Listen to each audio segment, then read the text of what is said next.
Hello everyone, welcome back to my Blast Furnace YouTube channel. This is Siddharth.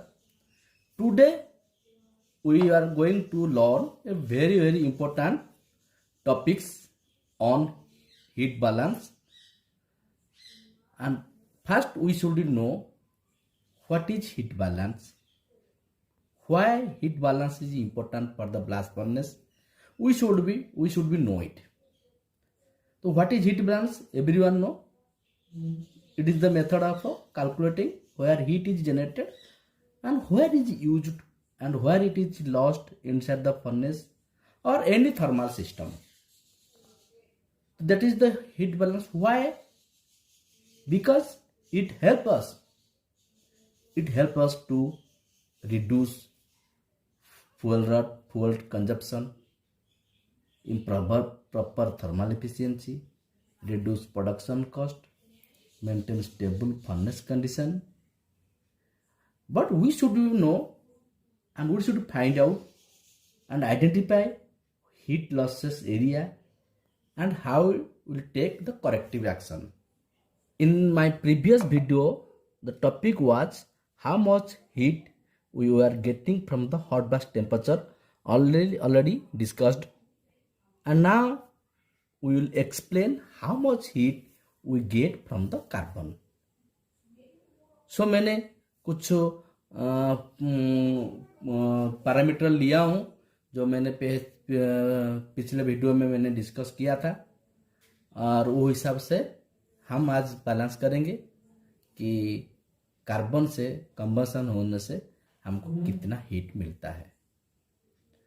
तो मैंने लिया हूँ 1 metre cube of CO, तो हमको 1253.57 किलो जूल लिया हूँ। और कितना CO आपकी गैस में जा रहा है, मैंने लिया 354 मीटर क्यूब। और इसी तरह 1 मीटर क्यूब ऑफ CO2 कितना हीट प्रोड्यूस करता है, तो मैंने लिया हूँ 4275 kilo joule. And total CO2 from indirect reduction में मैंने लिया हूँ 362 मीटर क्यूब। तो वो हिसाब से आज हम कैलकुलेशन बैलेंस करेंगे। तो मेनली हीट पर मीटर क्यूब,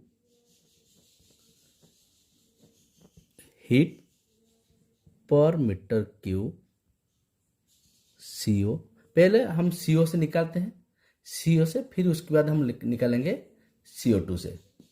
ठीक है, पहले CO का पार्ट में अलग कर दिया हूं, CO into C carbon monoxide volume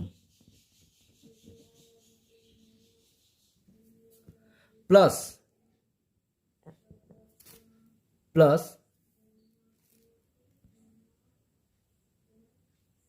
heat पर metre cube from CO2 into its volume। ठीक है, तो ये वैल्यू हम पुट करेंगे, हीट यही हिसाब से हम ले लेंगे तो आपकी कितना हीट मिलता है निकल जाएगा। क्योंकि हीट कैसे मिलता है, कार्बन से कैसे मिलता है, हम लोग कार्बन डाल रहे हैं, तो कार्बन डालने से कंबशन जब होता है तो हमको दो चीज मिलता है, एक है CO और एक है CO2। सबसे ज्यादा जो हीट मिलता है वो है आपकी CO2 प्रोड्यूस करता है। क्योंकि आपको सबका पता है, मैंने पिछले वीडियो में ये भी बताया था कि आपकी जो ब्लास्ट में जो रिएक्शन होता है C+O2 CO2 और CO2+C जो रिएक्शन होता है उसमें जो हीट मिलता है वही हीट जो है ब्लास्ट फर्नेस में कैरी होता है और सॉलिड टू लिक्विड करता है। तो वो हिसाब से तो मैंने CO और CO2 को ले लिए। लेने के बाद तो 1 मीटर क्यूब हीट पर मीटर क्यूब CO कितना था, तो ये हिसाब से हम लोग निकालेंगे कि हीट पर मीटर क्यूब कितना निकलता है, 1253.57 into CO going to gas कितना है 354 प्लस हीट पर मीटर को CO2 कितना 4275, ठीक है, into CO2 from indirect direction से 362। तो ये हिसाब से आएगा आपकी 1253.57 इंटू 354, ये हो गया 3763, ठीक है, 0.78 प्लस 4275 इंटू 362, ये आपके आया 1447550, 1447550। तो ये हिसाब से कितना आ गया 443763.78 प्लस 1547550, ये आपका आ गया 19911313, ये आपका आ गया आपकी किलो जूल है, हम किलो जूल से निकाल रहे हैं, किलो जूल आपकी ये हिसाब से निकलता है। तो हम उसको हम लोग को उसको किलो जूल से हम लोग कन्वर्ट करेंगे किलो कैलोरी से। तो आप क्या करना पड़ेगा 1991313 इंटू 0.239, ये आपको किलो कैलोरी में आ जाएगा। कितना हो गया 475,923.807 किलो कैलोरी। तो उसका मतलब आपकी ब्लास्ट फर्नेस में मेन सोर्स जो है सबसे ज़्यादा हीट मिलता है तो आपकी कार्बन से मिलता है, बाकी हॉट ब्लास्ट टेम्परेचर से, हाइड्रोजन से और आपकी स्लैग फॉर्मेशन से ये इसमें आपकी बहुत कम मिलता है, जो भी है मैक्सिमम आपकी कार्बन से मिलता है। तो मतलब ये इतना किलो कैलोरी आप मिलता है।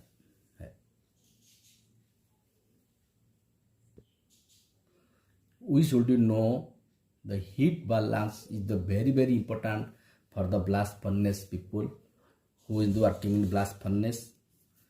On where also you can say it is the one thing is very important, is direct impact with the costing, so that if you control the cost, first you save the energy. Heat balance is impact productivity and coke rate.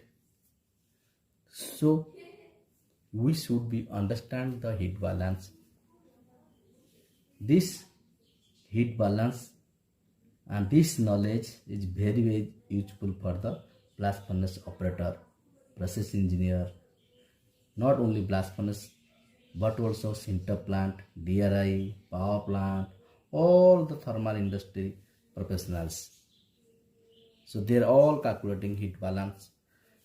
So friends, this was our discussion on the heat balance. Now we clearly, I think, almost understand about heat balance, how heat enters the system, where the heat is utilized, where heat losses occur, and how maintaining heat balance improve efficiency and reduce the fuel rate.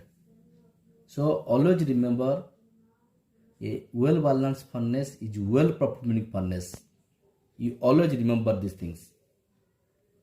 So when heat is properly controlled, 100% production will increase and decrease the coke rate. and overall operation becomes stable and safe. I hope this topic added value of your knowledge and help to understand the concept in a simple way. Okay friends, till then, bye, take care, have a great day.